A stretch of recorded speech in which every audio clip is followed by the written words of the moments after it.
Já estamos de volta no programa Fiscaliza Geral. O William Gaspar está aqui comigo hoje nos estúdios. Falando de IPI? Oi? Vamos seguir falando de IPI? Vamos seguir falando de IPI. Quem está aqui? Eu apresento ele e você apresenta aí. Então claro, pronto, vamos lá. Quem está aqui ao meu lado é ele, que é o presidente estadual dos metalúrgicos. Ele é presidente também da CUT estadual, o Valdemir. Seja bem-vindo, Valdemir. Valdemir Santana. Bom dia a todos aí, né, que estão na escuta do programa e vendo também o programa, né? Então, à disposição, qualquer pergunta que queira fazer. Aqui também está com a gente o vereador Elan Alencar, ele que é líder do PROS lá na Câmara Municipal de Manaus e tem uma opinião também bem firme, política a respeito dessa questão do IPI para passar aqui para a gente. Eu já tenho uma pergunta logo de cara.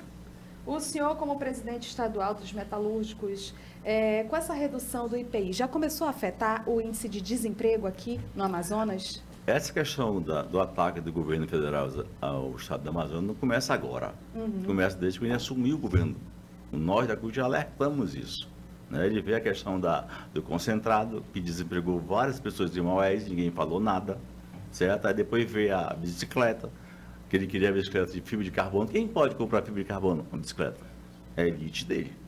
E agora veio o ataque direto sobre a questão do IPI, que prejudica de uma vez a Zona Franca de Manaus. Parece que ele está se vingando, né, do pessoal que era o presidente da CPI contra o estado do Amazonas. Mas não é só o estado do Amazonas. A gente substitui a importação. O povo brasileiro tem que entender isso. Nós tínhamos essa dificuldade dentro da Central Única dos Trabalhadores no Brasil. Nós justificamos isso.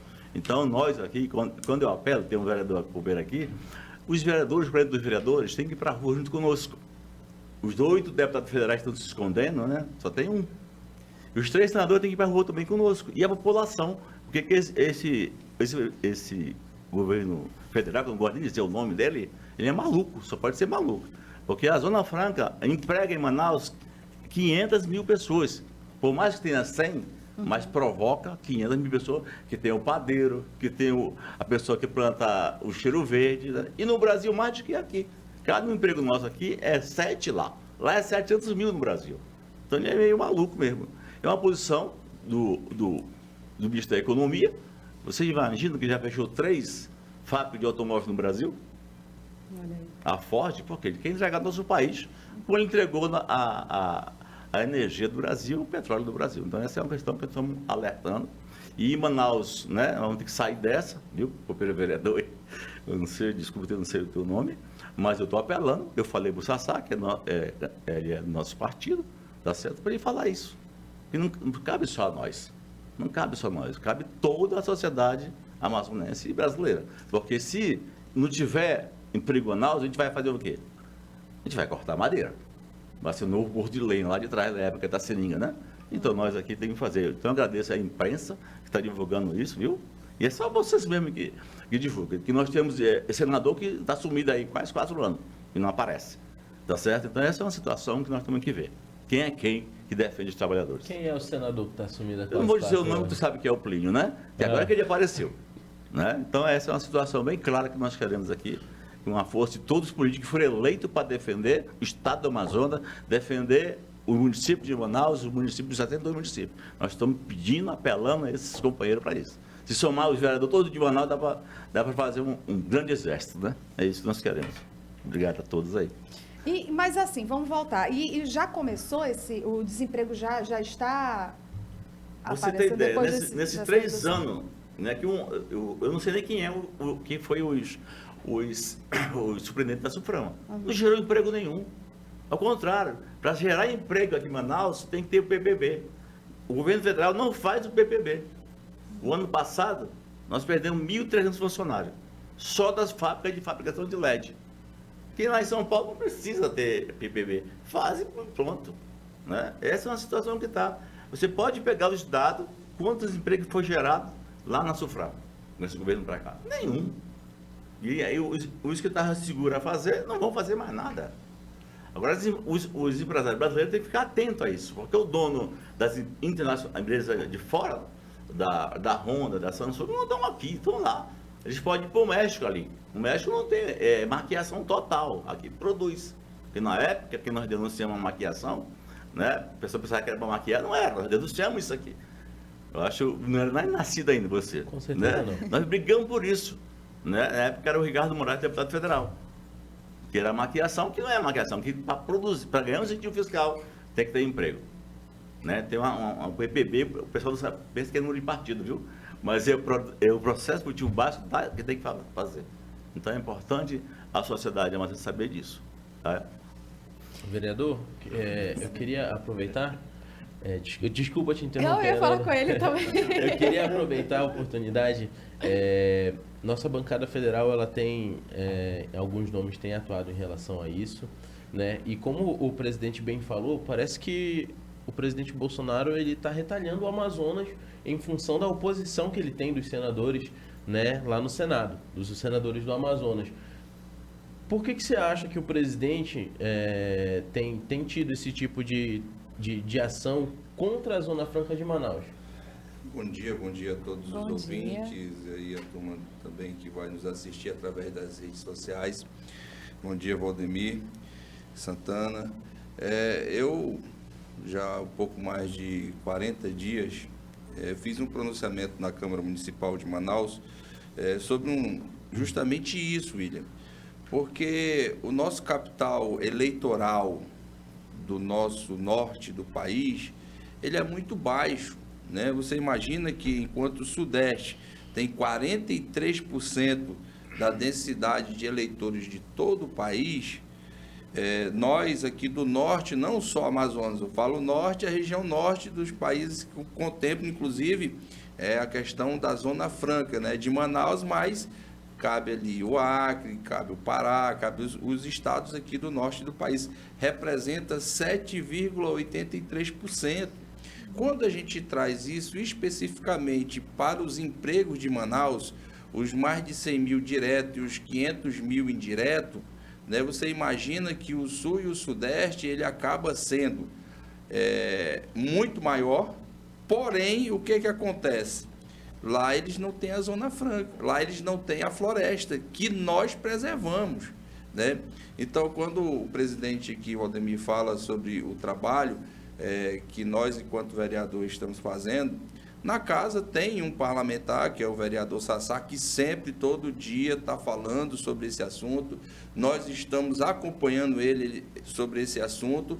Só que todo dia a gente fica ali naquela espera, né, Valdemir, de que o decreto pudesse ser reeditado, e o decreto cada dia mais está sendo mais perverso com os nossos empregos.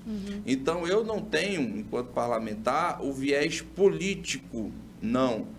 Eu tenho o viés da geração de emprego. E aí eu já me coloquei à disposição do vereador Sassá para que a gente juntos possa ir em busca disso.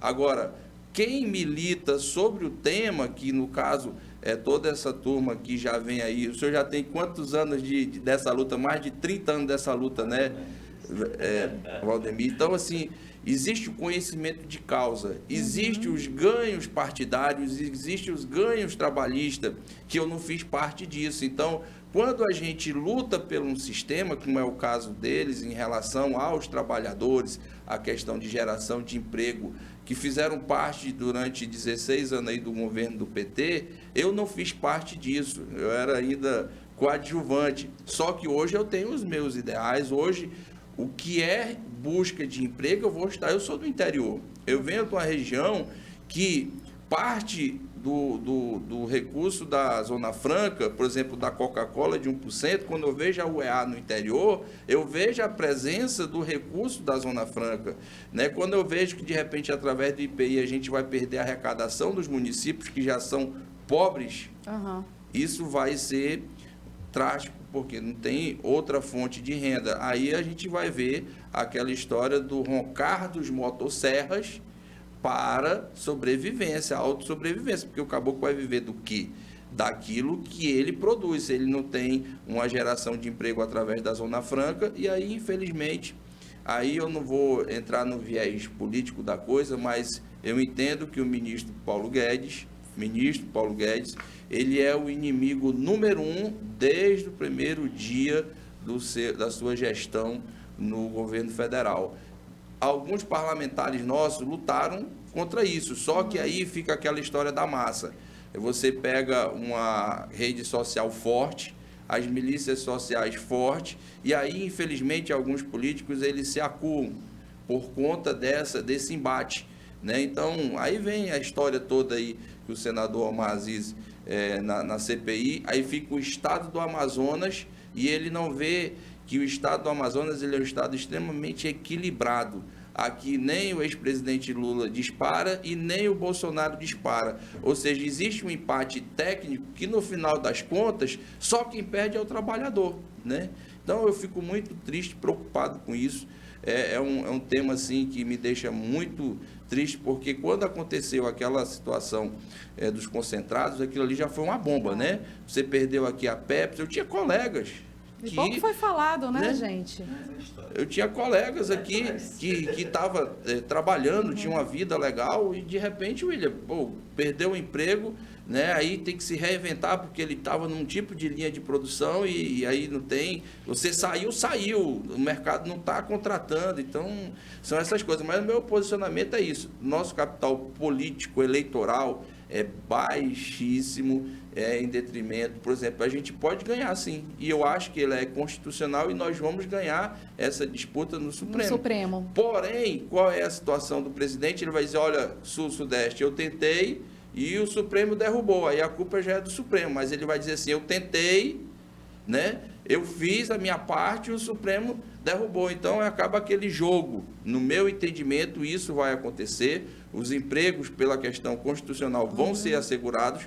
Porém, ele vai dar essa resposta para o sudeste do país, dizendo que ele tentou um ataque contra a Zona Franca. Mas eu não gostaria que fosse assim e isso não está certo.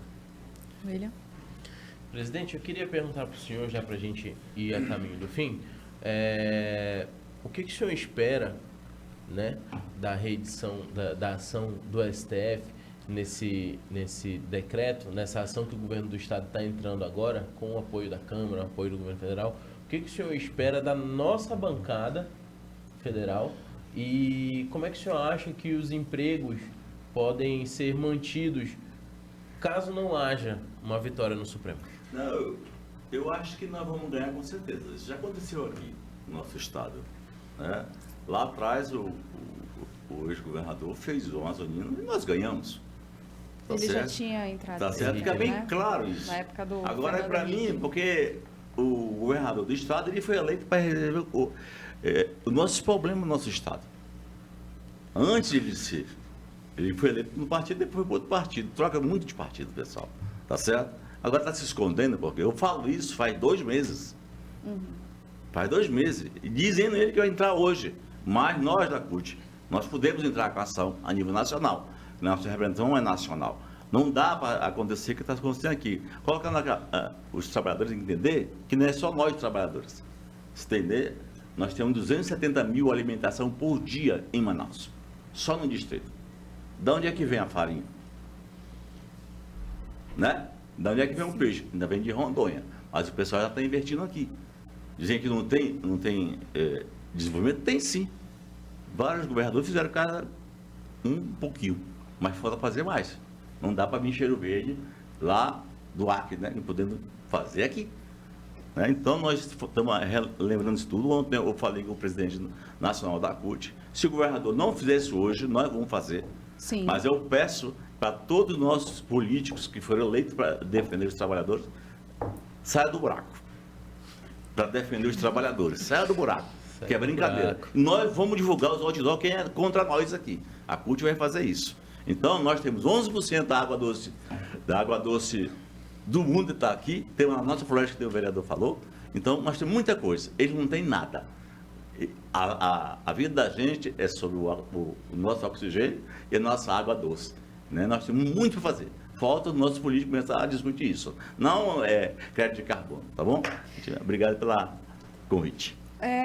Vereador Elan, 7 considerações finais aqui no nosso programa. Hoje o programa passou bem rápido, gente. A gente precisa de mais tempo, envio, direção.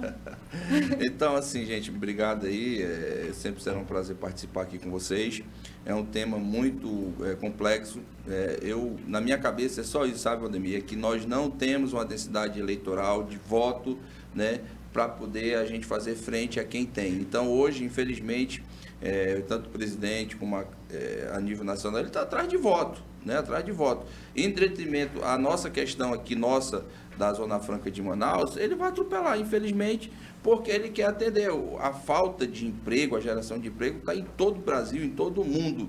Então, ele quer abrir o mercado e ele não está nem aí para o que vai acontecer com nós, mas nós estamos. Essa é a diferença. E a gente espera, como o Valdemir falou, que os nossos parlamentares enxerguem isso, né, e entendam isso, porque enquanto, às vezes, nós, enquanto políticos, estamos tranquilos, no bem bom, a população não está. Então, fica aqui o nosso alerta, e aí o mandato da gente, quem coloca é o povo e quem tira é o povo, né? Obrigado, bom dia. William, Obrigado. muito obrigada por dividir a bancada comigo. Nada, precisando, estamos sempre aí. Estamos sempre aqui. Bom, gente, amanhã Alex Braga vai estar de volta, vai estar eu, Alex Braga e também o William Gaspar aqui no comando do Fiscaliza Geral. A gente vai falar sobre política, sobre comunidade, sobre tudo o que você gosta. E você que está em casa também pode participar do nosso programa. Manda um WhatsApp pra gente, você fala diretamente comigo, Ananda Chama, ou então com o Alex Braga através do telefone 99334-1870. A gente vai encerrando o Fiscaliza Geral por aqui hoje, mas amanhã a gente volta com muito mais. Um beijo, brilhe vossa luz e até amanhã. Tchau!